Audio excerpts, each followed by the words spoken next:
Olá pessoal, bom dia a todos. Só dando mais um minutinho porque tem gente entrando ainda e a gente já começa o nosso webcast de resultados. Bom, vamos começar. Bom dia a todos. É um prazer estar com vocês aqui novamente. Esse é o webcast de resultado referente ao segundo trimestre de 2025 do Médios. Me chamo Márcio Pena, sou diretor de Relações com Investidores e Governança Corporativa da companhia. Esse call está sendo gravado.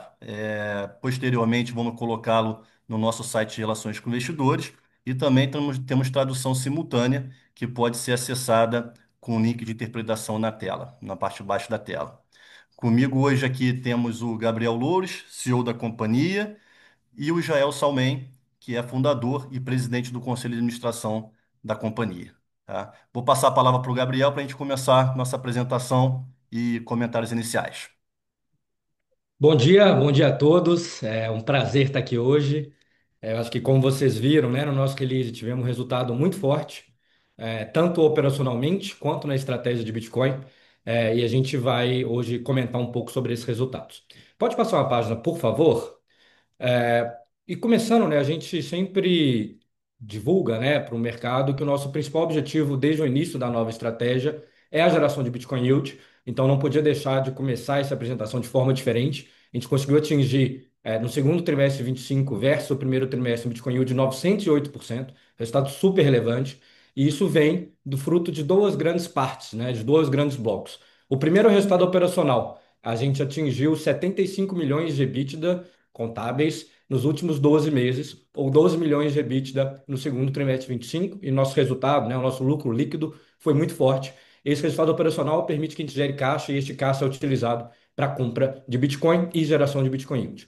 A segunda grande parte foi a realização do nosso follow-on. A gente captou 180 milhões de reais no follow-on que a gente realizou nesse trimestre, muito bem sucedido e uma operação bem inovadora no mercado brasileiro.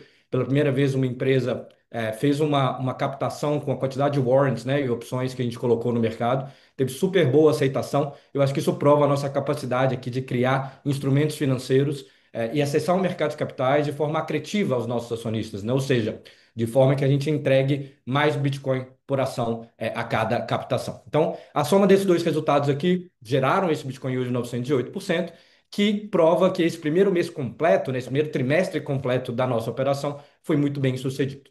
Pode passar uma, por favor? A gente vai dividir essa apresentação em duas grandes partes. Eu vou começar falando sobre os resultados financeiros e operacionais da companhia, os fatores que compuseram, né, o nosso EBITDA, o nosso lucro líquido, e o Israel vai assumir na parte do Bitcoin Treasury Company, tá? Então, vamos lá, vamos começar com os resultados operacionais. Como eu falei, foi o melhor segundo trimestre da história do Melius. Eu acho que isso foi por uma variedade de fatores. Foi o trimestre que a gente mais gerou EBITDA na história, no segundo trimestre do Melius. Foi o trimestre que a gente mais gerou receita, mais zerou lucro líquido e também um dos que a gente mais cresceu, né? Então a gente conseguiu, de forma muito clara, seguir os nossos objetivos traçados, que é acelerar o crescimento de forma rentável. A gente bateu no segundo trimestre 97,8 milhões de receita líquida no consolidado, um crescimento de 12% versus o segundo trimestre do ano passado. E esse resultado, ele ainda é melhor se você olhar para a receita líquida do shopping, que cresceu mais de 20%, né? A gente teve uma queda de quase 30% no resultado de serviços financeiros, que é fruto da renegociação do acordo comercial com o BV, que a gente divulgou lá no quarto trimestre. Mas excluindo esse fator, a gente teria crescido quase 20%. Então mostra a velocidade que o shopping tem crescido dentro do nosso negócio, né? E tem crescido de forma rentável. Então, o nosso EBITDA consolidado bateu 12 milhões de reais no segundo trimestre de 25, revertendo, né, um EBITDA negativo na casa dos 60 milhões lá no segundo trimestre de 24, e batemos um lucro líquido de 7,6 milhões de reais no período. Na visão 12 meses, a gente atingiu 75,6 milhões de EBITDA, 47,9 milhões de lucro líquido. E é importante ressaltar que esses números aqui não incluem o ganho não realizado da valorização dos nossos Bitcoin, né? Que a gente tem em balanço. O Israel vai comentar um pouco mais à frente, mas a gente gerou quase 30 milhões de reais de ganho não realizado e que, devido às normas contábeis aqui no Brasil, elas não entram nesse resultado do lucro líquido, mas a gente também teve esse ganho de valorização dado o preço médio de compra do nosso Bitcoin. De forma geral, a gente atingiu uma margem EBITDA aqui no segundo trimestre de 12,3%, e é importante ressaltar que esse número ele inclui aqui um aumento muito significativo dos investimentos de marketing. Os nossos investimentos de marketing saíram de 7,5% da receita líquida consolidada no segundo trimestre de 24 e foram para 14,2% na segundo trimestre de 25, ou seja, quase 5 pontos percentuais a mais sobre a receita de investimento de marketing, do Melios e das suas controladas, e que mesmo assim a gente atingiu uma margem EBITDA super positiva. A consequência disso foi que a gente cresceu. Então, nosso número de novos compradores versus o segundo trimestre de 24 bateu mais 33%. E a gente conseguiu fazer isso, permitindo ali um GMV do Shopping Brasil também crescente de 17% e um aumento do número de contas para 43,1 milhões. Então, a gente cresceu a nossa base de usuários, né, quase 30% na comparação ano contra ano. Pode passar? Abrindo um pouco mais de detalhe na receita, pode passar, por favor? Isso. Passando um pouco mais de detalhe na receita, né? Eu acho que é legal essa página porque ela mostra um pouco a evolução ao longo dos trimestres, né? A gente saiu de 54,5 milhões de receita no segundo tri e foi evoluindo, né? Ano contra ano. E a gente bateu aqui um crescimento de 12% da receita líquida consolidada no segundo tri de 25. Como eu falei, o crescimento do shopping foi ainda maior, na casa dos 20%. Pode falar? Posso passar? Do lado do EBITDA, a gente reverteu um prejuízo, né, um EBITDA negativo de 67,6 milhões no segundo trimestre de 24. Esse resultado tinha sido bastante impactado pelo impairment de Picodi, que foi feito naquele período, que na casa dos 80 milhões de reais. E batemos aqui no segundo trimestre de 25, 12 milhões de reais positivo, ou seja, uma margem EBITDA de 12,3%. Como eu comentei, dentro dessa margem EBITDA de 12,3%, a gente tem um investimento em marketing de quase 14% da receita, ou seja, a nossa lucratividade aumentou significativamente e a gente tem conseguido trocar custos fixos por investimento de marketing ao longo dos últimos trimestres. Na visão do primeiro semestre como um todo, a gente bateu uma margem EBITDA de 14%, num total de 27,8 milhões de EBITDA consolidado. Essa evolução, ela foi uma evolução muito consistente ao longo dos trimestres, né? Eu comentei nos últimos resultados que a gente encerrou ali ao final de 2024 num ciclo de turnaround operacional, e agora o nosso objetivo é crescer com rentabilidade, né? E esse resultado histórico vem se mostrando muito claro aqui. Da maneira ajustada, que é o gráfico da direita, a gente mostrou nos últimos resultados evolução, né? A gente saiu de 38,4 milhões de EBITDA em 12 meses e chegou a 64 milhões aqui agora em EBITDA nos últimos 12 meses, um crescimento de 66%, saindo uma margem EBITDA ajustada de 11,3% para 16,3%. Mas essa é a primeira vez que esse número ele se reflete de fato nas nossas DFs, dado que a gente teve fatores não caixa ali significativos ao longo do ano de 2024 e que tinham sido ajustados nessa métrica do EBITDA ajustado. Pela primeira vez, vocês conseguem ver o nosso resultado limpo e, de fato, a geração de EBITDA que a gente julga correta no Melios, que é o resultado contábil, que a gente bate aqui 75,6 milhões de reais nos últimos 12 meses, uma margem EBITDA de 19,2%, uma evolução de 178% versus o período passado. Então, pela primeira vez, é o primeiro trimestre que a gente consegue não só provar esse resultado operacional no dia a dia, mas isso se reflete também diretamente nas nossas demonstrações financeiras e na nossa DRE. Isso se mostrou também no lucro líquido? Pode passar, Fê. O lucro líquido consolidado saiu de 60,8 milhões de reais negativo no segundo trimestre de 24 para 7,6 milhões. E o last 12 months, né, ou seja, os últimos 12 meses, saiu de menos 54,7 para 47,9, um crescimento de 188%. Esse é um número aqui que é o mais relevante porque ele mostra que a gente vai conseguir gerar caixa, né, e a gente continua gerando caixa para comprar mais Bitcoin e atingir o nosso objetivo, que é a geração de Bitcoin Yield. Passando um pouco pela um detalhamento, né? Eu tenho gostado de mostrar aqui nos últimos calls de resultado um pouco como que a nossa estratégia está evoluindo ao longo do ano. E a gente divulgou, né, esses três grandes pilares para a nossa estratégia operacional. O primeiro pilar é o crescimento do shopping, o e-commerce, nota fiscal. O segundo pilar é a rentabilização de serviços financeiros, em nossa parceria junto com o BV. E o terceiro é a eficiência operacional, ou seja, crescer com rentabilidade. A gente mantém esses objetivos e eu vou abrir e dar um pouco mais de disclosure em cada um deles. Então vamos, por favor, para a parte de shopping. Pode pular mais uma página? Isso. Quando a gente olha para o shopping, a gente cresceu 17% o nosso GMV, 15% a nossa receita. Eu acho que foi ancorado esse resultado aqui por duas coisas importantes, né? A gente bateu um take rate de 7,1%, que é um take rate melhor do que a média histórica. O primeiro trimestre de 25 tinha sido um trimestre excepcional, fora da nossa curva ali, mas o 7,1 foi um resultado bem maior do que a média histórica e comparativamente aos outros períodos. Eu acho que isso aqui é fruto da capacidade que a gente tem tido de criar novos modelos de negócio e aproximar relações comerciais com os nossos parceiros. Eu vou dar alguns exemplos disso, de produtos que a gente lançou logo mais, mas eu acho que é importante ressaltar aqui que do lado de usuários a gente tem crescido muito, mas também do lado de parceiros a gente tem criado novos modelos comerciais que permitem que esse take rate cresça ao longo do tempo e é o foco aqui que a gente tem trabalhado muito em nosso time de desenvolvimento de negócios. Do lado de GMV, né, a gente cresceu 17%, como eu comentei, mas é importante notar aqui que a margem, né, o nosso net take rate, continuou estável, ou seja, a gente cresceu o take rate, cresceu a receita, cresceu o GMV, sem abrir mão de margem e manter o nosso net take rate saudável ao longo dos trimestres. Pode passar? E aqui é um pouco do detalhamento de produto que eu comentei, né? Eu acho que no último trimestre a gente discutiu a vitrine de produtos, né, e a campanha por SKU. O que que são esses produtos? São novas maneiras dos nossos usuários ganharem cashback, ganharem mais ao comprar. E a gente conseguir, e ao mesmo tempo eles são produtos que permitem que a gente traga verba incremental e traga novos resultados dos nossos parceiros. A partir de agora, a gente tem maneiras das marcas investirem dentro do nosso canal, também no mundo online, e entregarem cashbacks diferentes para produtos que eles querem escoar. Seja porque é um lançamento, seja porque é um produto que está no momento que eles querem trocar uma linha. Isso permite que a gente crie essas campanhas, essas vitrines e coopere budgets, né? Então a gente coopera budgets das marcas com os budgets dos e-commerce. Isso permite que a gente traga não só take rate adicional, mas novas formas dos nossos clientes ganharem, nossos usuários ganharem.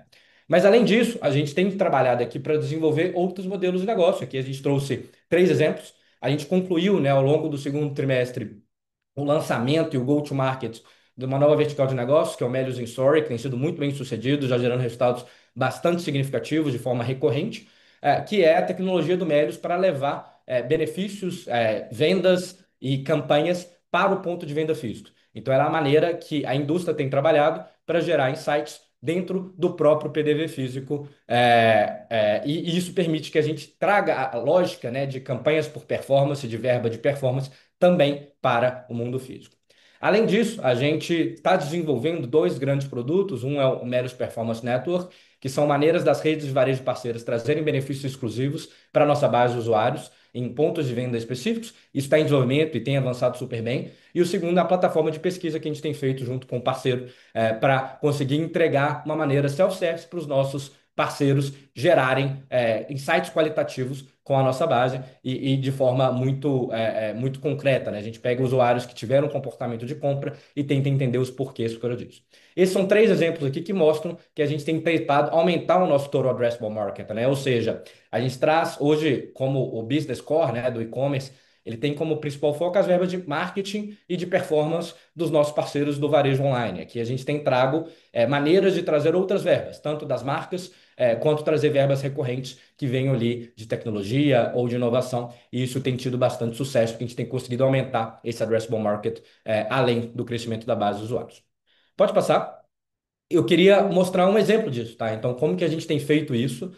Aqui é um exemplo de dezenas de cases que a gente tem com os nossos parceiros, que foi um lançamento que a gente trabalhou com o parceiro ao longo desse último TRI, um lançamento do novo produto.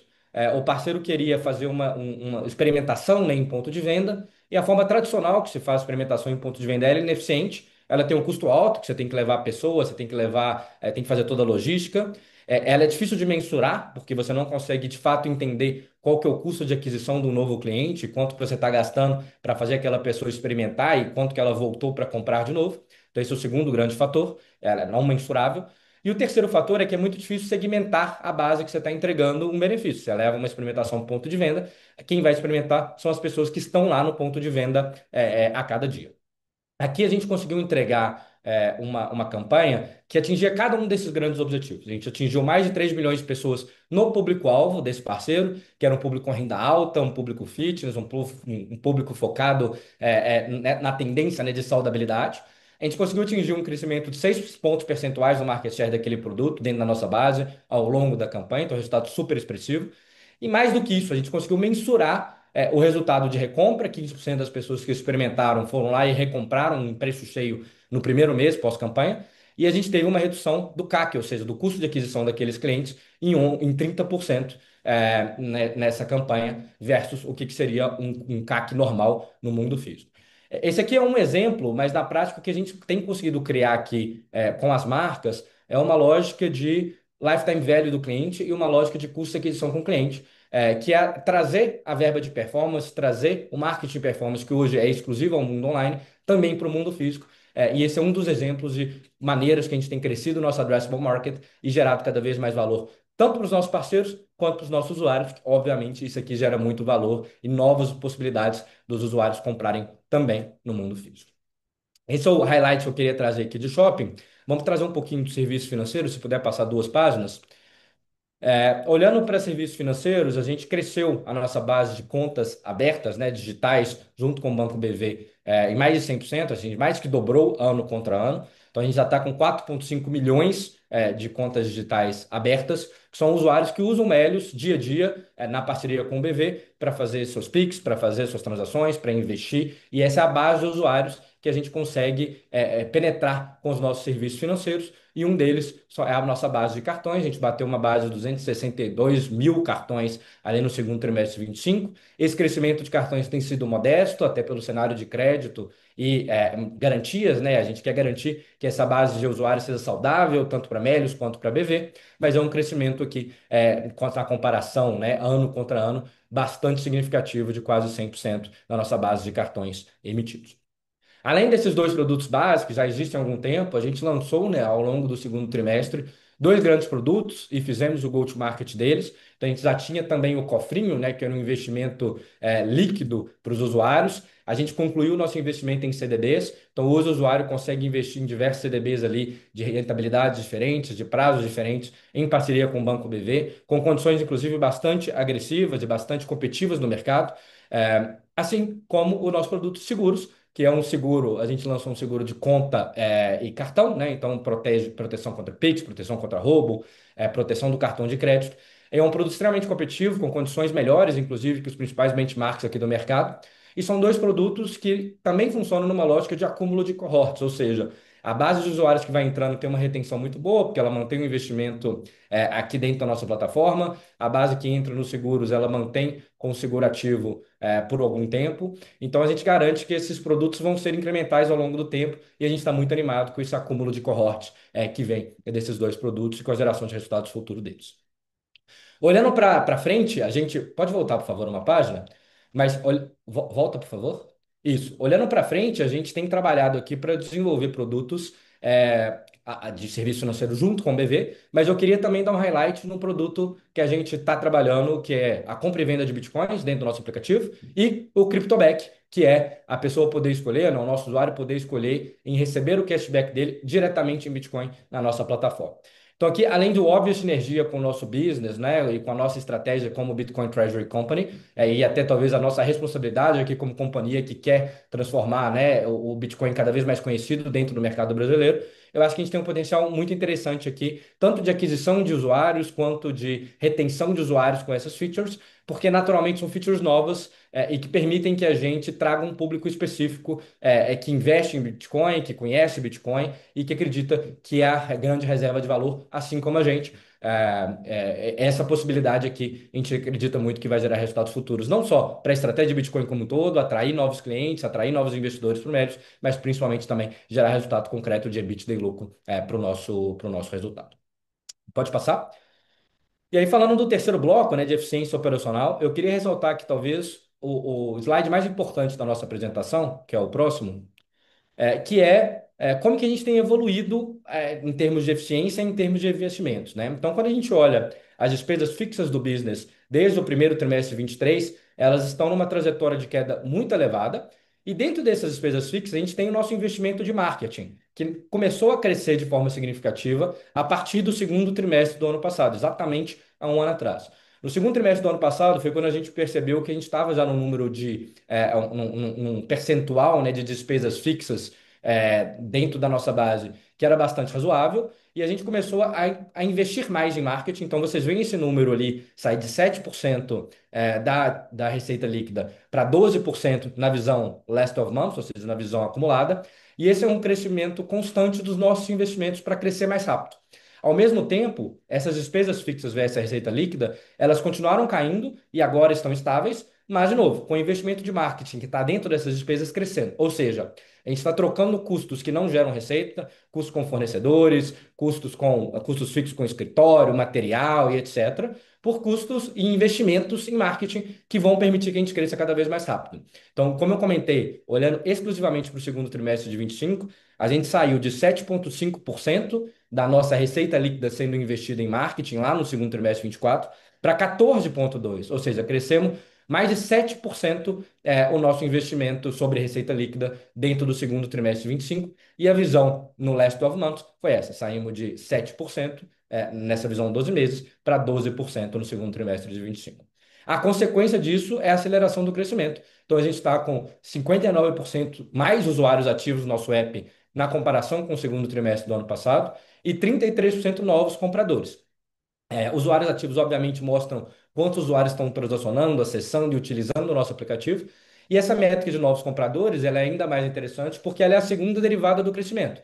Ela mostra como a nossa retenção é muito alta, ela mostra como esses compradores vão se comportar ao longo do tempo e ela mostra como que a gente está adquirindo as novas safras, né? Então, a gente está crescendo safras cada vez maiores ao longo dos trimestres. E é importante lembrar que já em 2024, a gente foi o terceiro app que mais cresceu no Brasil depois de Temu e Mercado Livre. Então, já com uma base de crescimento alta, a gente está crescendo 33% acima, ou seja, acelerando cada vez mais essa velocidade de crescimento. E o resultado disso vai se mostrar não só no resultado de shopping que a gente está tendo nesse trimestre, mas também no resultado ao longo dos próximos trimestres e anos, dado que a retenção das nossas safras ela é super alta. A gente está cada vez mais aumentando a base de safras que a gente está adquirindo. Pode passar? Olhando na visão histórica, né, a gente sempre gosta de trazer esse gráfico. A gente saiu de uma receita líquida de 313 milhões lá em 2023 para uma receita de 400 milhões praticamente agora no segundo trimestre de 25, um crescimento de 15% ano contra ano. E a gente saiu de um EBITDA last of months ajustado de 38,4 milhões no segundo trimestre de 24 para 64 milhões no segundo trimestre de 25. Então, na prática, a gente saiu de uma margem EBITDA ajustada de menos 27% lá no primeiro trimestre de 23 para 11% no segundo trimestre de 24 e agora 16% da margem EBITDA nos últimos 12 meses, novamente com investimento de marketing cada vez mais forte. Pode passar mais um? E aí, para finalizar aqui a parte do negócio, eu não podia deixar de falar, né, nossa evolução de caixa. E a gente finalizou o trimestre com uma posição de caixa super sólida. A gente tem um caixa, né, de 71,4 milhões de caixa equivalente de caixa ali ao final do trimestre. E além disso, a gente tem 374 milhões em carteira no valor atual do Bitcoin. Então, se você somar os dois números, a gente tem 446 milhões em caixa mais valor de Bitcoin. Obviamente, o valor da nossa carteira de Bitcoin ela não está contabilizado dentro do nosso balanço como caixa e equivalente de caixa, até por uma legislação contábil, pela regra contábil do Brasil, mas sabemos que é um ativo líquido e a gente tem esses 374 milhões em valor de mercado atual do Bitcoin. Dito isso, eu queria passar aqui para o Israel, que vai entrar mais a fundo na nossa estratégia de Bitcoin. Israel, a palavra está com você. Obrigado, Gabriel. Bom dia a todos. Parece que foi ontem, mas já se passaram 5 meses, né? Desde que a gente deu o nosso primeiro passo ali com o Bitcoin em março. Ao mesmo tempo que a gente olha que já se passaram 5 meses, a gente vê que a gente conseguiu fazer muito em pouco tempo, né? Nós atingimos aí, como já foi falado, um Bitcoin Yield de 908%. Lembrando que a meta da companhia, né? Hoje, o nosso principal objetivo é aumentar o número de Bitcoin por ação. Então, o nosso acionista, ele quer ver o número de Bitcoin que ele possui indiretamente, né? Para cada ação que ele possui, aumentar ao longo do tempo. E é isso que nós estamos fazendo. O número de sats por ação, né? Ou de bitcoins por ação, numa medida menor do Bitcoin, é de 528, né, Bitcoin por ação. Nos próximos slides eu vou mostrar um gráfico mostrando como que isso cresceu, né? Uma forma mais ilustrada ali para vocês terem uma ideia de como isso tem aumentado. E a valorização, né, da nossa carteira, a valorização não realizada, né, da nossa carteira de Bitcoin com a valorização do preço do ativo foi de cerca de 30 milhões de reais.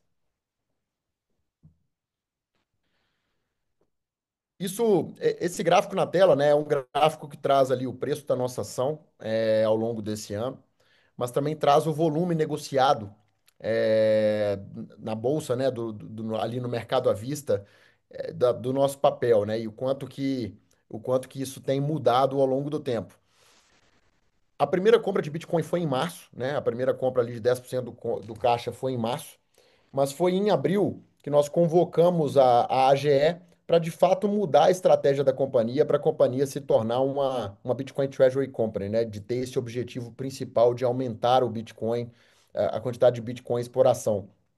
E foi no momento dessa convocação que a gente viu duas coisas acontecerem, né? O primeiro foi uma valorização muito forte do nossa ação, né? Gerando bastante valor ali para o nosso acionista. Desde esse dia, a valorização foi de mais de 67%. Que se a gente olhar desde o início do ano, né, a nossa ação se valorizou mais de 100%, 120% ao longo do ano de 2025.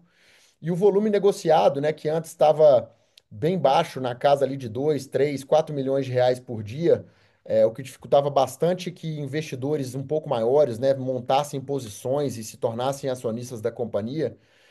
Esse volume médio negociado, desde o dia que a gente convocou a Assembleia para mudar a nossa estratégia, ele saltou ali de 3 milhões de reais para 37 milhões de reais por dia, em média, né? Então, isso mostra o quanto que essa estratégia Bitcoin, essa nossa nova estratégia, ela de fato nos trouxe de volta para o radar dos investidores, não somente investidores ali de retail, né, pessoas físicas, mas principalmente o bolso institucional, que nos ajudou, inclusive, a colocar de pé esse follow-on, né, de cerca de 160 milhões de reais líquidos ali, que foram já utilizados para comprar mais Bitcoin e nos colocaram ali entre os top 50 maiores detentores de Bitcoin do mundo, né, ali dentre as empresas listadas, e hoje somos a maior detentora de Bitcoin da América Latina, né? Entre as empresas listadas também.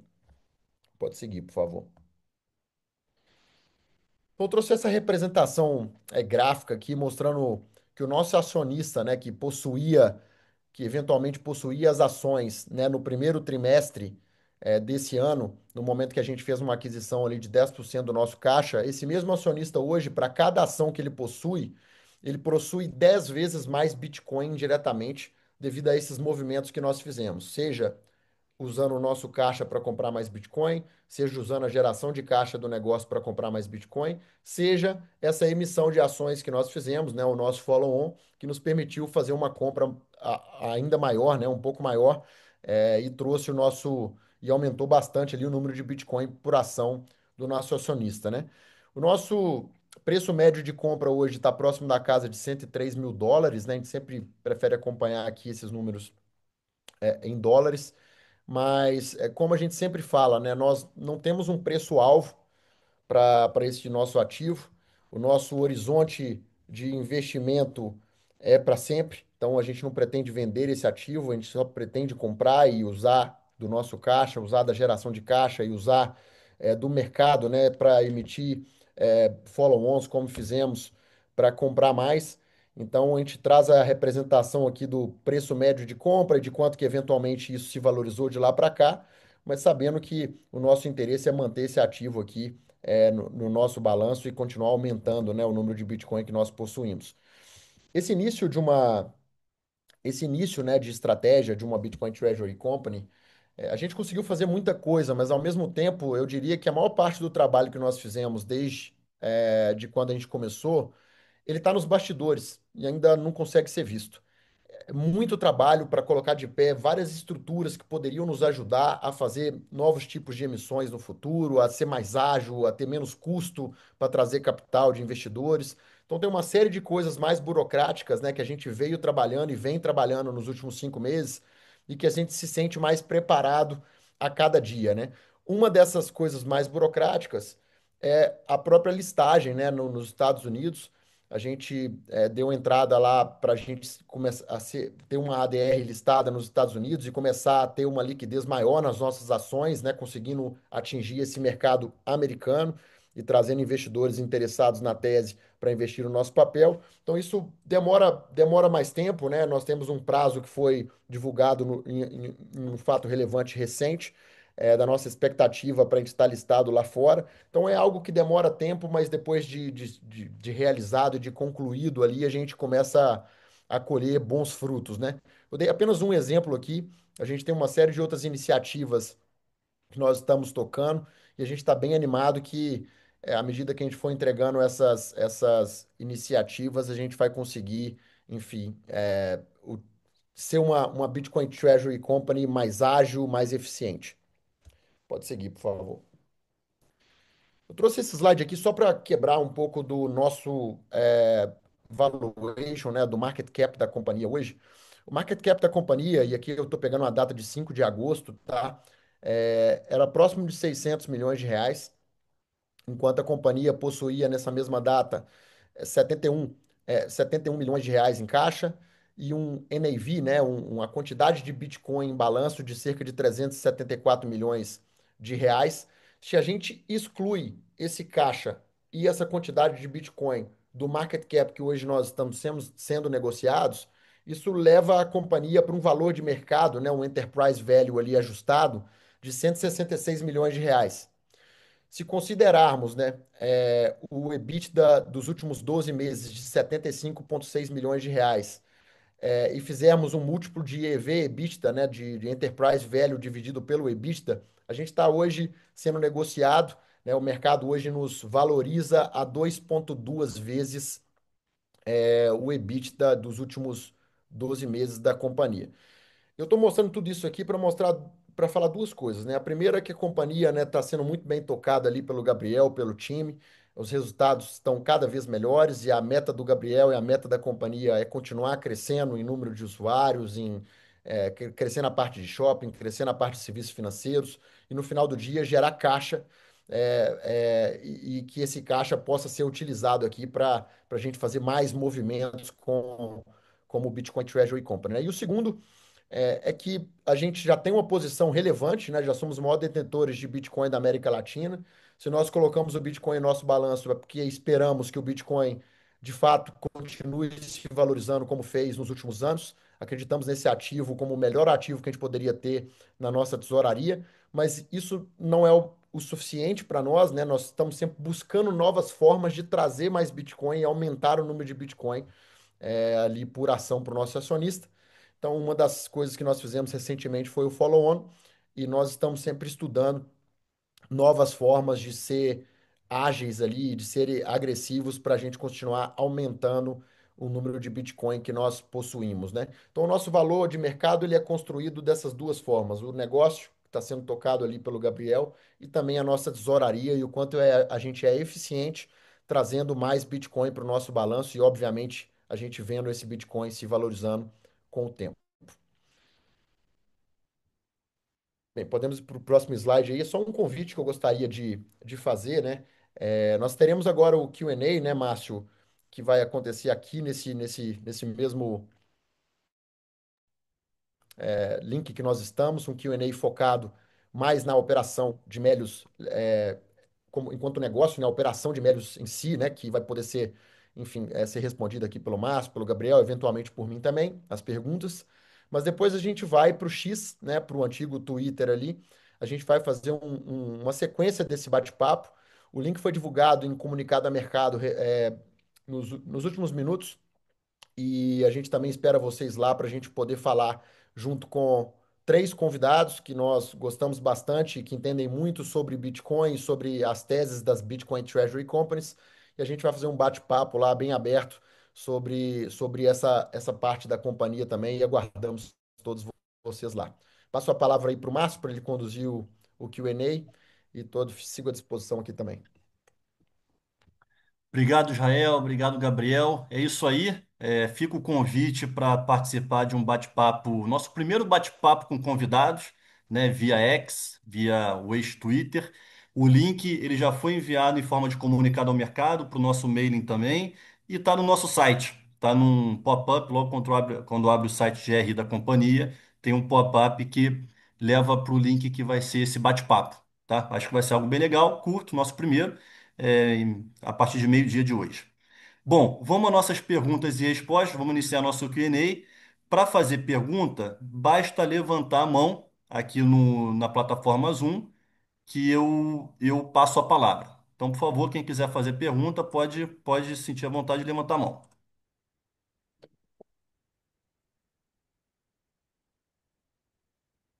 Temos uma primeira pergunta aqui do Ricardo. Ricardo, analista do BTG Pactual. Ricardo, já abri seu microfone. Fica à vontade, por favor, para fazer sua pergunta. Bom dia, pessoal, e obrigado aqui pela oportunidade de fazer perguntas. Eu tenho duas aqui do meu lado. Esse trimestre vocês geraram 10 milhões de EBITDA se a gente depois excluir os impostos, né?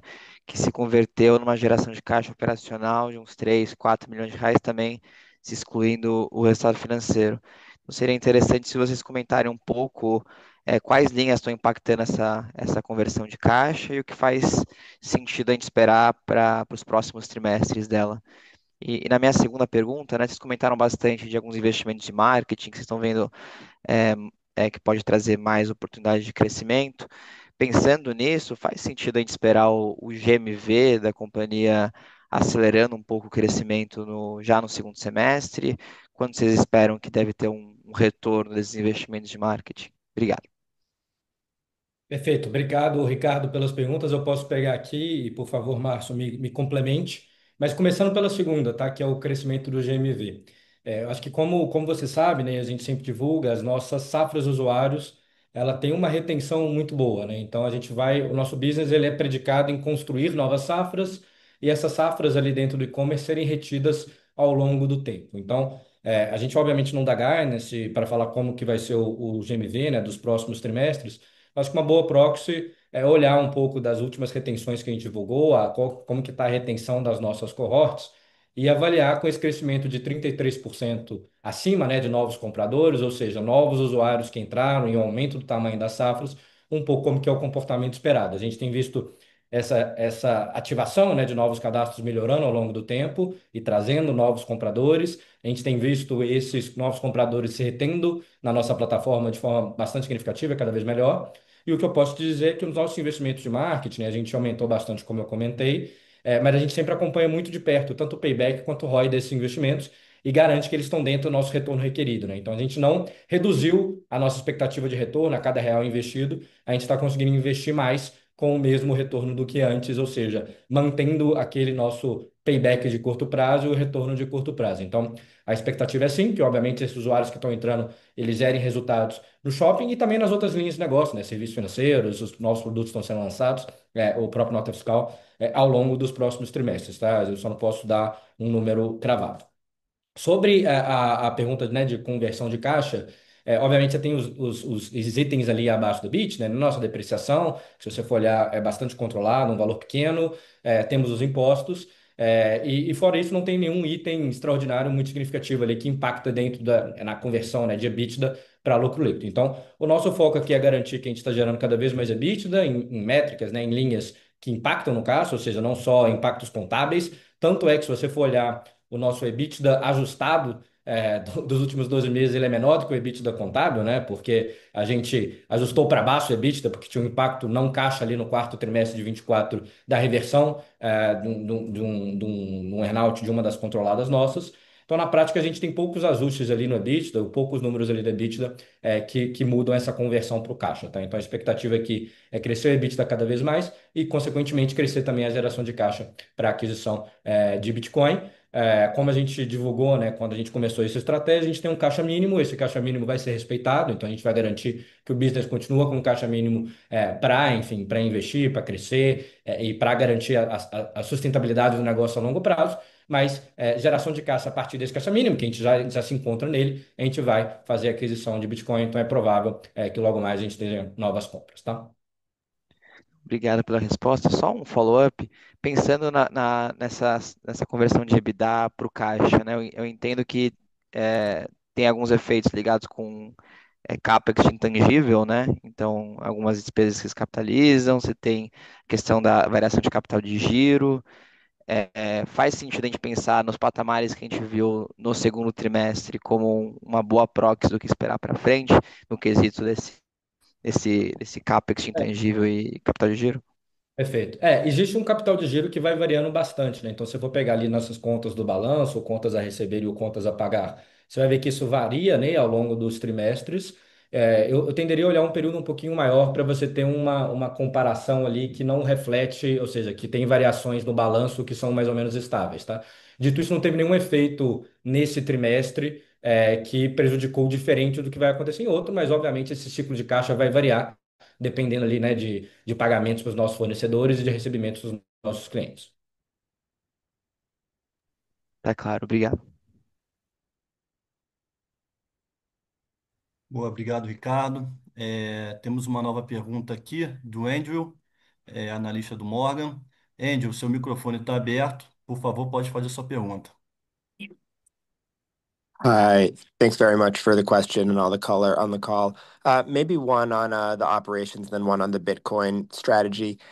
Just on take rates, I know that 1Q was a historical high for the company, but what was different about 1Q and what's evolved into 2Q? Just trying to understand kind of the more normalized rate for take rates going forward.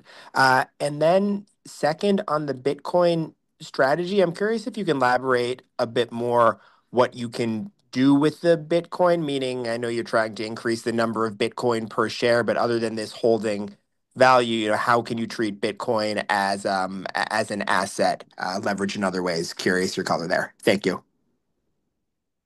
Perfect. Thank you, Andrew. I will answer in Portuguese. Eu vou responder a primeira pergunta aqui, que é a pergunta da operação. Olhando para o take rate do primeiro trimestre, ele foi maior, né? Ele foi acima de 8%, que inclusive foi o máximo histórico nosso, que foram efeitos sazonais, Andrew, de campanhas que a gente fez com parceiros, campanhas bastante agressivas, que a gente conseguiu gerar, inclusive, um volume de vendas bastante significativo, né? Obviamente, o nosso trabalho aqui é para garantir que a gente tenha essas campanhas, né, com alguma frequência e campanhas fora do padrão, mas acho que esse foi o principal impacto aqui. A gente não espera que eles repita todos os trimestres, mas como eu comentei, né, a gente tem trabalhado para criar novos modelos de negócio que permitam essas campanhas. Então, o impacto do primeiro trimestre aqui foi um impacto de campanhas em que marcas conseguiram investir diretamente em seus produtos dentro dos nossos canais, em budgets compartilhados com os e-commerce parceiros, né? Então, na prática, a gente conseguiu trazer um modelo de negócio diferente que gerou um resultado bastante significativo e é nosso objetivo aqui continuar mantendo esses resultados daqui para frente. Obviamente, não nos patamares exatos ali do primeiro tri, que foram de fato atípicos, pelo tamanho dessas campanhas, mas a gente espera que o nosso take rate mantenha acima dos 7% e consiga entregar um resultado bastante significativo nos próximos trimestres, similar ao que foi agora. Eu vou deixar a próxima pergunta para o Israel sobre o Bitcoin e o que mais a gente pode fazer com nossa reserva de valor. Andrew, obrigado pela pergunta.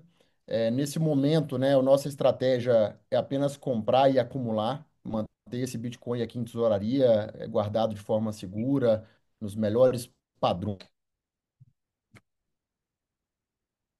aqui de custódia, esses ETFs aí do mundo. Então, o nosso interesse não é utilizar esse Bitcoin para nenhum fim, para nos alavancar com esse Bitcoin, para colocar esse Bitcoin em garantia de qualquer empréstimo ou de qualquer tipo de operação do gênero.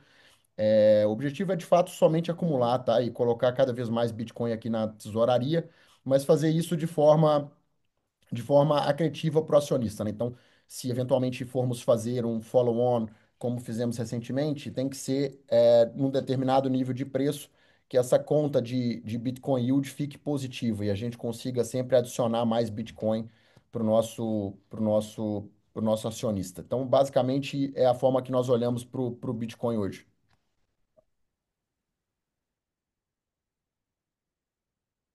Yes, that's very clear. Thank you both. Obrigado, Wender, pela pergunta. Pessoal, sem mais perguntas por hoje, eu agradeço a participação de todos. Deixo aqui novamente o convite para participarem do nosso primeiro bate-papo. Temos três convidados aí que conhecem muito sobre o assunto Bitcoin, acho que vai ser bem agradável. E passo aqui a palavra para o Gabriel, para fazer suas considerações finais. Obrigado a todos pela presença aqui no call. Como comentei, acho que foi um trimestre muito importante para a consolidação da nossa nova estratégia. Foi o primeiro trimestre que a gente completou, né, do começo ao fim como a Bitcoin Treasury Company. No primeiro trimestre ainda estávamos nessa migração. Então, eu acho que é o primeiro resultado que a gente consegue de fato entregar completo como a Treasury Company, que foi o Bitcoin Yield de 900%. E isso foi acompanhado de um resultado muito positivo no nosso business operacional. Então a gente quer continuar gerando mais EBITDA, cada vez gerando mais lucro líquido, mais caixa para a aquisição de Bitcoin. E os nossos investimentos, né, ao longo dos últimos trimestres, somada à eficiência operacional que a gente tem conseguido alcançar, vai permitir que esses resultados sejam cada vez mais positivos e a gente consiga aumentar esse Bitcoin Yield cada vez mais. Então, queria agradecer a todos pela presença e aguardamos todos na nossa reunião lá no Twitter, que a gente vai dar oportunidade para outras pessoas também participarem. Obrigado a todos e a gente encerra aqui o nosso call desse trimestre.